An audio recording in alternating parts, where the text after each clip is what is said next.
I wasn't calling anyone anymore. I had already stopped trying, but somehow they started calling me, and I didn't correct them. I just listened. Back in the United States, I went straight back into my routine. Clients, calls, deals, everything moved forward the way it always had. On the surface, nothing had changed. The trip was over. The outcome was the same: no deal, no progress, no access. And for a while, that's exactly how it felt. Like it was finished. Like whatever had happened in Uruguay stayed there. But at the same time, it didn't feel completely closed. Not in a way I could explain, just something in the background that didn't sit the same. Then something small happened. Something I almost ignored. I got a call from a number I didn't recognize. I answered it without thinking much about it.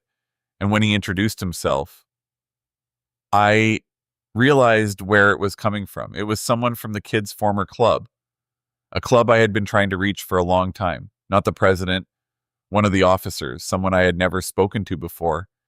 And he wasn't calling to return one of my attempts. He was calling because of something he had heard. He told me there had been conversations, not just inside their club, but across others. My name had come up more than once, and not in the way I was used to. Before, I was the one trying to get into those conversations. Now, they were happening without me.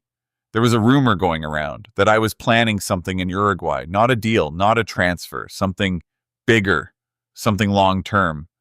He didn't say it directly, but the way he spoke made it clear they were trying to understand what I was building.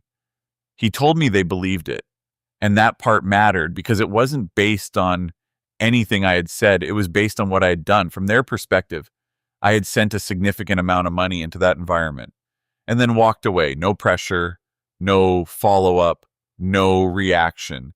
That didn't fit any pattern they recognized. And when people can't place something, they start to define it themselves. That's how the rumor formed. Not from information, from interpretation. And once it started, it didn't stay in one place. At one point, he asked me directly, "What are you trying to do?" There was no hesitation in his voice. He wanted clarity, something concrete, something he could take back and explain to others. And I gave him the same answer I had given before. I told him it was just a gift. No deal, no agreement, no expectations. There was a pause after I said it. Short, but heavy enough to understand what it meant. He didn't believe me, not completely, and I could hear it in the way the conversation shifted. More careful, more measured. But I didn't try to fix that. I didn't explain. I didn't add anything to make it easier for him. Because at that point, I started to understand something. The uncertainty was doing more for me than clarity would. The more they questioned my intentions, the more they talked about me. And the more they talked, the more present I became in a system I had never been able to enter before. For the first time, I wasn't trying to get attention. I had it, and I wasn't directing it. They were. About a week later, I got another call, this time from the club's president. The tone was different, more direct, more deliberate. He didn't ease into the conversation.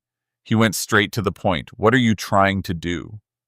And again, I gave the same answer. Just a gift, nothing more. I didn't expand. I didn't clarify. I let the silence do the work. And even though nothing concrete came from that call, that wasn't what mattered anymore. Because something had already shifted. I wasn't the one trying to get through to them. They were reaching out to me, and not just individually. They were talking. Between clubs, between presidents, in conversations I wasn't part of, trying to understand what my presence meant, trying to decide where I fit. And that's when it became clear. This wasn't about forcing access anymore. It was about positioning. Instead of pushing for meetings, I started asking questions about the federation, about the league, about how decisions were actually made. Simple questions. But in the right environment, They travel from one person to another, from one club to the next. And I knew that would happen because by then, everything connected to me was being discussed somewhere else. And eventually, those conversations would come back. Not as resistance, not as silence, but as something very different. An invitation, the kind I had been trying to get from the beginning, but this time on their terms and at their level.